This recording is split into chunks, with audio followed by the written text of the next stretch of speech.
Inflazione record e caro bollette. Il ministro Giancarlo Giorgetti oggi al Salone Nautico di Venezia conferma le priorità del governo: sostenere il potere d'acquisto delle famiglie, poi la critica ai bonus, sono troppi.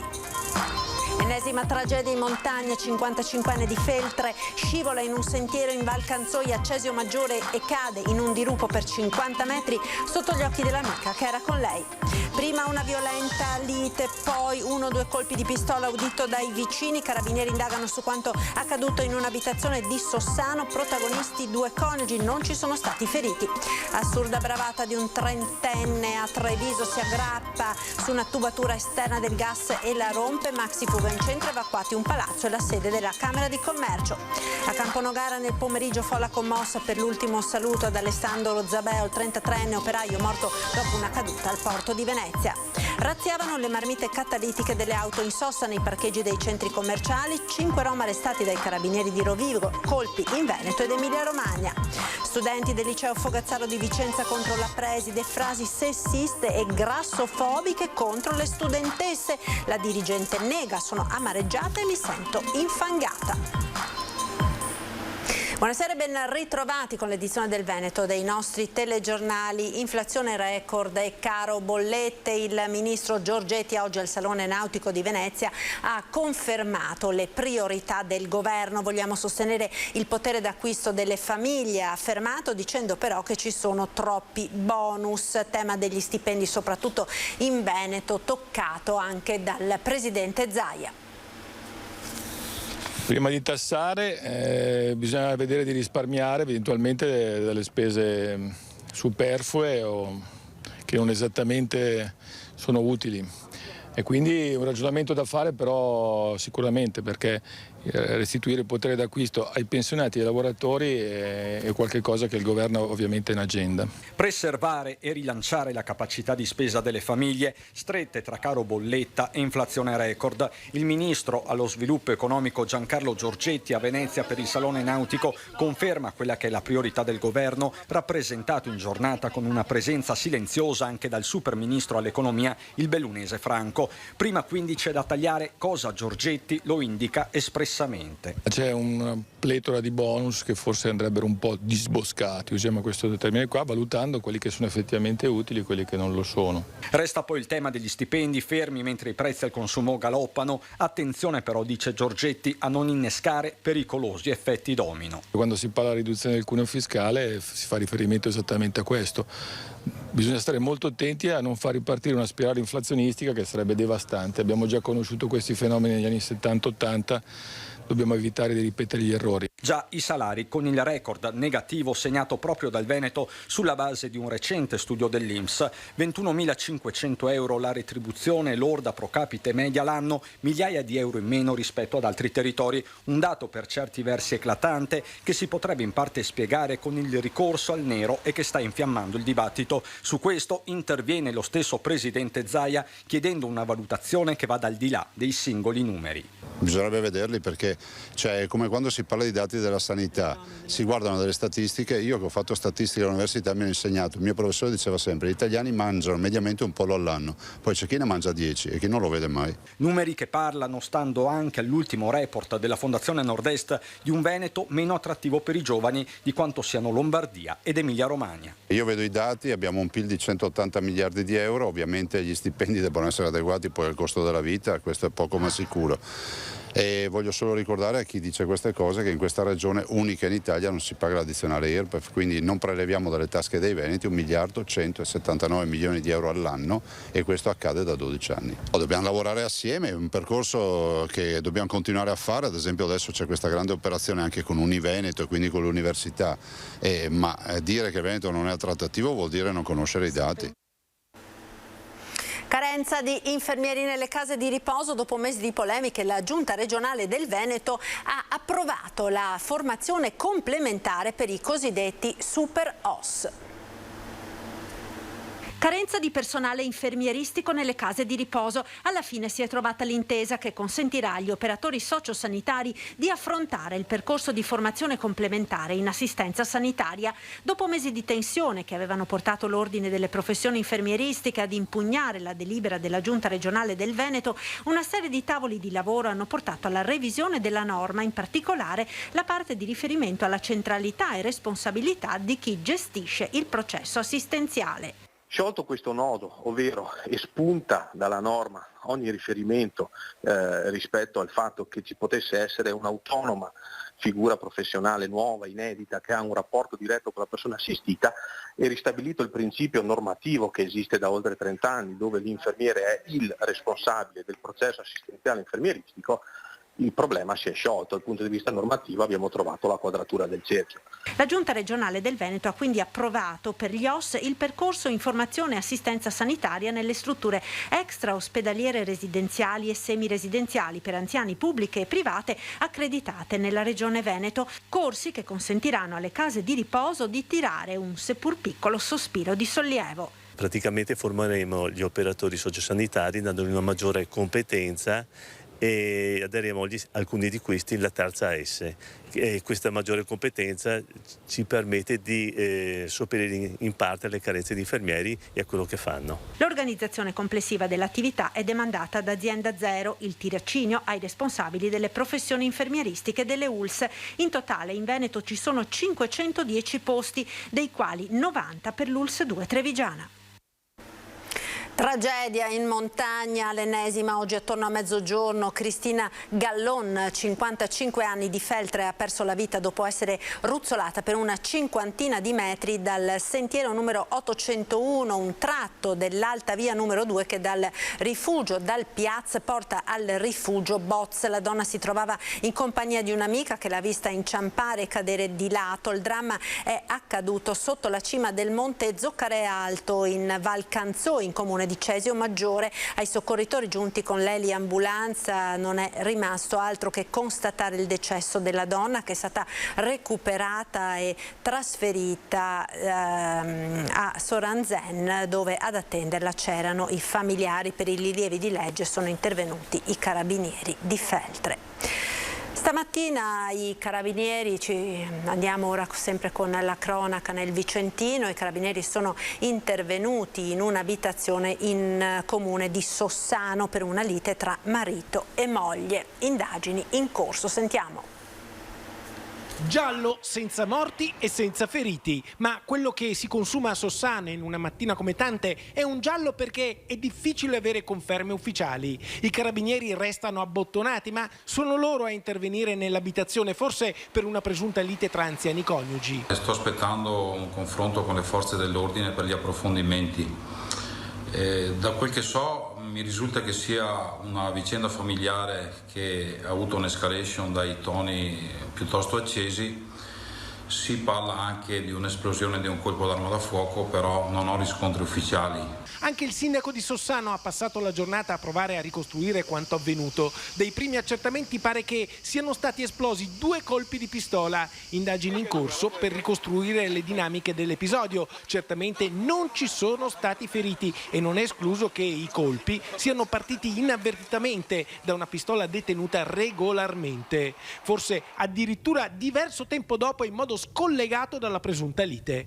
Sicuramente non mi risulta nessun ferimento e credo e spero che la vicenda appunto si sia chiusa qua. Tra le ipotesi, le chiacchiere, il sentito dire, è difficile fare chiarezza. I carabinieri riferiscono solo che è tutto sotto controllo, di più non si può sapere al momento. Sarà nei prossimi giorni che faremo i dovuti approfondimenti anche come istituzioni.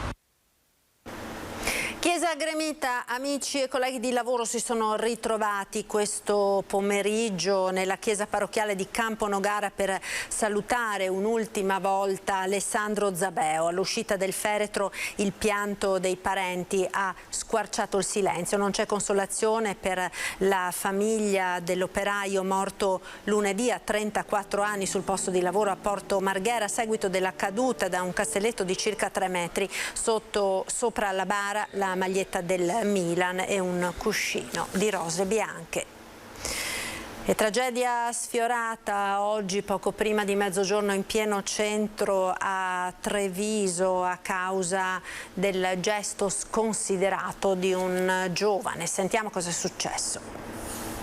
Un perdigiorno che si aggrappa per gioco a un tubo del gas, condotta che cede e che riversa decine di metri cubi di metano sulle abitazioni lungo tutto via Toniolo. Tragedia sfiorata poco dopo mezzogiorno di oggi nel cuore di Treviso, con i residenti ancora frastornati. Vado in sala, avevo lasciato le finestre per cambiare aria e sento una puzza e dico ma che strano, cos'è questa roba qua? Dopo siamo usciti, scendendo le scale, arrivati giù da basso, si sentiva tutto. Poi nel frattempo qualcuno di là si è accorto e si sentiva di più, hanno detto che hanno chiamato i vigili.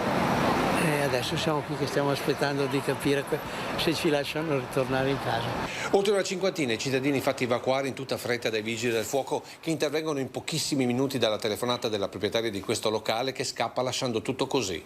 Infatti dalla densità del metano presente sarebbe bastata anche solo la scintilla di quest'auto in carica a far esplodere tutto. Una fuga di gas di queste proporzioni poteva avere delle conseguenze abbastanza gravi. L'intervento nostro con l'intercettazione immediata della perdita e l'evacuazione parziale dello stabile dei negozi ai piani terra sicuramente ha contribuito ad evitare che le cose andassero per il peggio. Senta, inevitabile il ricordo della butangas? Eh sì, cioè, quando sentiamo che ci chiamano per fuga gas alla mente ritornano sempre quegli episodi. Oltre alle abitazioni, i pompieri hanno fatto sgomberare immediatamente tutta la Camera di Commercio, tra lo sbigottimento e l'incredulità dei dipendenti. Non dipende da noi. Non so, ma voi siete vi hanno fatto tutti quanti con le Camere di Commercio? I vigili del fuoco ci hanno fatto evacuare. Ma avevate sentito odore di gas voi? Abbiamo ricevuto da chi di nostro dovere l'ordine di evacuazione. Cittadini ancora increduli anche un'ora dopo, al momento del rientro dopo lo scampato pericolo. Sì, bene, grazie a Dio abbiamo un efficiente servizio, ci ha bloccato immediatamente, quindi grazie a loro. Come vi siete accorti sono arrivati i pompieri, insomma? Sì, guardi, noi siamo usciti stavo uscendo da una stanza per andare nell'anticamera, mi sono sentito un odore incredibile di gas, ho detto lui, ma c'è l'odore di gas fortissimo. Poi siamo venuti giù perché dovevamo andare a fare la spesa, come abbiamo aperto la porta lì, un odore qui nella via, proprio, allora lì abbiamo capito, poi loro erano subito presenti, ci hanno detto bloccato tutto e via. Nessuno però vuole commentare il gesto sconsiderato che ha causato tutto, mentre il tubo sta ancora lì con le impronte dell'autore bene in vista. Sui 30 anni, assiduo frequentatore di giardinetti, pare già noto alle forze dell'ordine, si è letteralmente appeso alla condotta per poi darsi alla fuga una volta causato il danno. Ad inchiodarlo alle sue responsabilità le immagini di questa telecamera già nel fascicolo aperto dalla procura, che ha disposto anche il sequestro del tubo e la perizia sulle impronte digitali. Ancora cronaca, hanno messo a segno in pochi mesi 40 furti di autocarri e marmite dalle auto in sosta nei parcheggi dei centri commerciali tra Veneto ed Emilia Romagna. 5 cittadini rom residenti tra il Rodigino e il Veneziano sono stati arrestati dai carabinieri di Rovigo. I furti sono stati commessi nelle province di Rovigo, Venezia, Ferrara, Padova e Bologna. L'indagine è iniziata nell'agosto del 2021. Dopo un iniziale interessamento nei confronti di mezzi pesanti, il gruppo criminale si è concentrato sulla sottrazione di marmite catalitiche da auto in sosta anche di giorno e in luoghi frequentati quali parcheggi di centri commerciali e supermercati. Non occorrevano mai più di 5-7 minuti per portare a termine il colpo, consentendo loro di dileguarsi in brevissimo tempo. E torniamo ora a Vicenza. Studenti del Fogazzaro contro la preside, frasi sessiste e grassofobiche a studentesse. L'accusa la dirigente nega: sono amareggiata e mi sento infangata, e valuta l'ipotesi di ricorrere alle vie legali. Scioperiamo per il vostro buon gusto, tra gli slogan che hanno animato lo sciopero degli studenti del Fogazzaro, in centinaia stamattina radunati in Contraburci contro il presunto controllo sull'abbigliamento di alcune allieve da parte della dirigente scolastica, in piazza per dire no ai divieti. Per dire che non è possibile che all'interno della scuola vengano usati questi toni. Come si deve andare a scuola vestiti?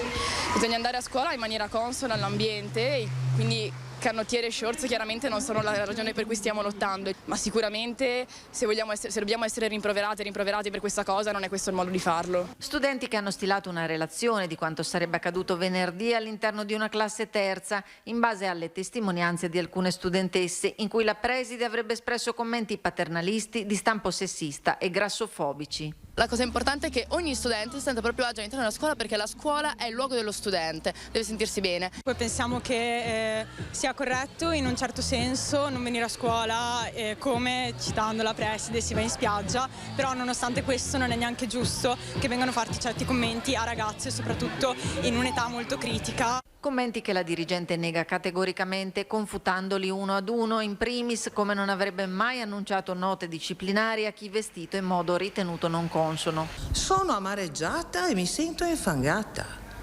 perché hanno detto cose che non esistono. Dura la reazione della dirigente, che sta valutando se procedere legalmente e resta ferma sulla posizione. Da una parte io ho fatto presente che la scuola non è una spiaggia e si viene vestiti in maniera consona, e su questo non mi muovo.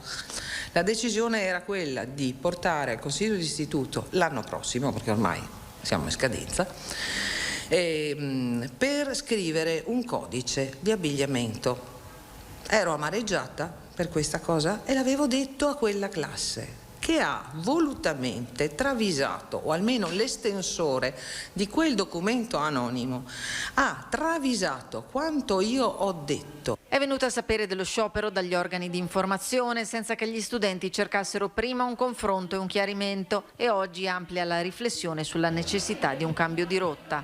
C'è bisogno di rifondare le regole e purtroppo socialmente c'è un fraintendimento mostruoso sulla libertà personale. In quella classe ho tentato di spiegare la differenza tra libertà e licenza. Il commissario europeo Nicolas Schmit in visita istituzionale a Venezia per promuovere il percorso fatto in Veneto con il Fondo Sociale Europeo. Grazie.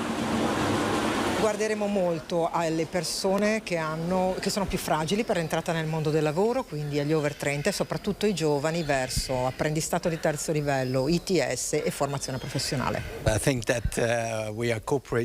una stretta collaborazione con la Regione Veneto, i fondi stanno venendo spesi egregiamente, come si vede da questo esempio.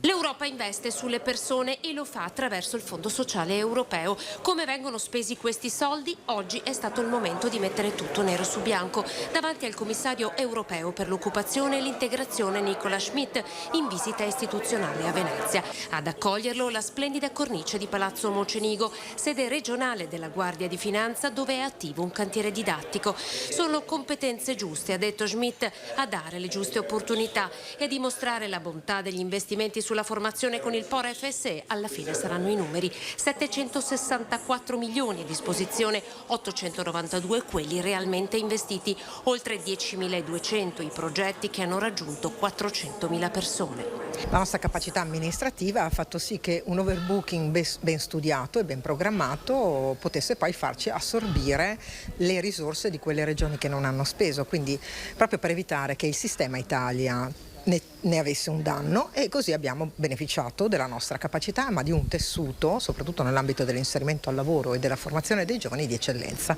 Nei 2 anni di pandemia per le donne sono partiti 73 progetti, ne hanno beneficiato in 21.000. Solo la formazione professionale ha coinvolto e dato una qualifica a 20.000 allievi ogni anno. Investimenti anche per gli autonomi, assegni lavoro per 60.000 persone. Lavoriamo ora per mitigare gli effetti della crisi. Veneto ed Europa sembrano allineati. Investire nella formazione per dare ad un paese l'opportunità di crescita e alle persone un'occasione di vera emancipazione. Come Fondo Sociale Europeo possiamo comunque intervenire sostenendo chi è più in difficoltà, le famiglie indigenti, coloro che hanno perso il posto di lavoro, appunto per far fronte alle contingenze attuali.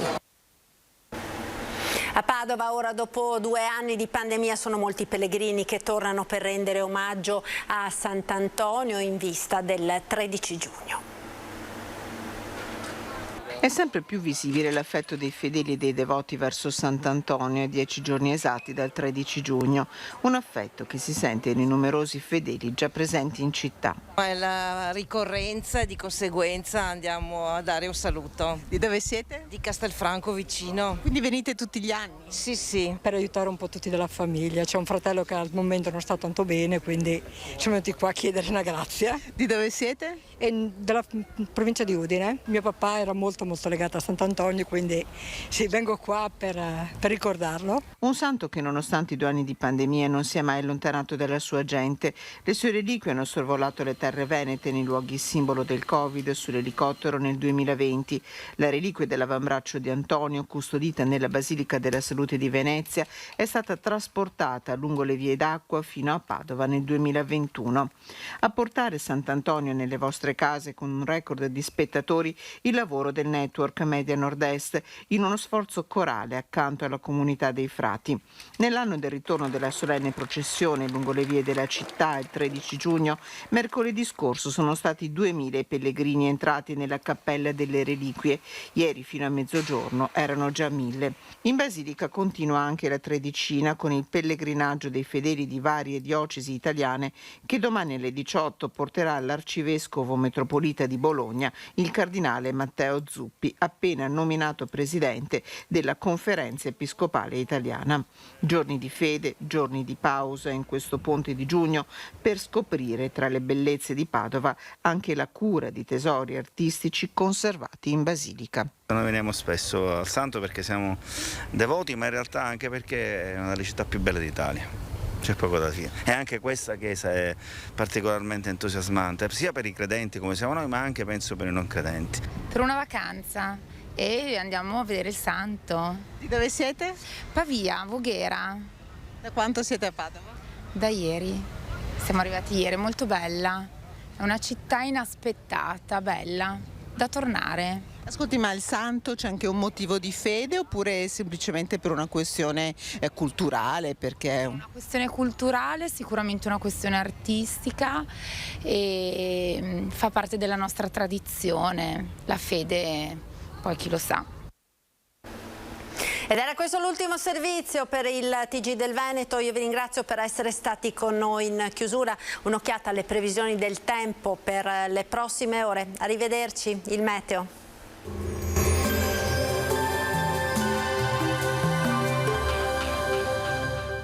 Autodemolizioni Signor, a Villorba dal 1969 al vostro servizio. Rottamazione auto, vendita ricambi nuovi e usati, vendita autovetture sinistrate o usate. Benvenuti al meteo. È ancora l'anticiclone che comanda l'andamento del tempo sul nostro territorio. Vediamo insieme il dettaglio di sabato 4 giugno. Sul Veneto tanto sole ovunque, il cielo si presenterà sereno e sgombro da nubi, come vediamo. Qualche addensamento, soprattutto in prossimità dei rilievi, ma in genere senza conseguenze. Clima caldo con temperature in aumento, minime comprese tra 18 e 21 gradi, massime invece oscillanti tra i 27 e i 33 gradi all'incirca. Ci spostiamo ora sul Friuli Venezia Giulia, anche in questo caso ampio soleggiamento, cielo terso e limpido sui monti, dal pomeriggio qualche possibile isolata pioggia. Temperature minime sui 17-23 gradi, massime intorno ai 30-32 gradi. Infine diamo uno sguardo alla situazione del Trentino Alto Adige, dove sarà soleggiato anche qui. Col passare delle ore aumenterà però il rischio di rovesci e temporali, specie sui settori di confine. Temperature minime intorno ai 18-19 gradi, massime intorno ai 32 gradi. Dal meteo di Antena 3 per ora è tutto, grazie per l'attenzione, arrivederci.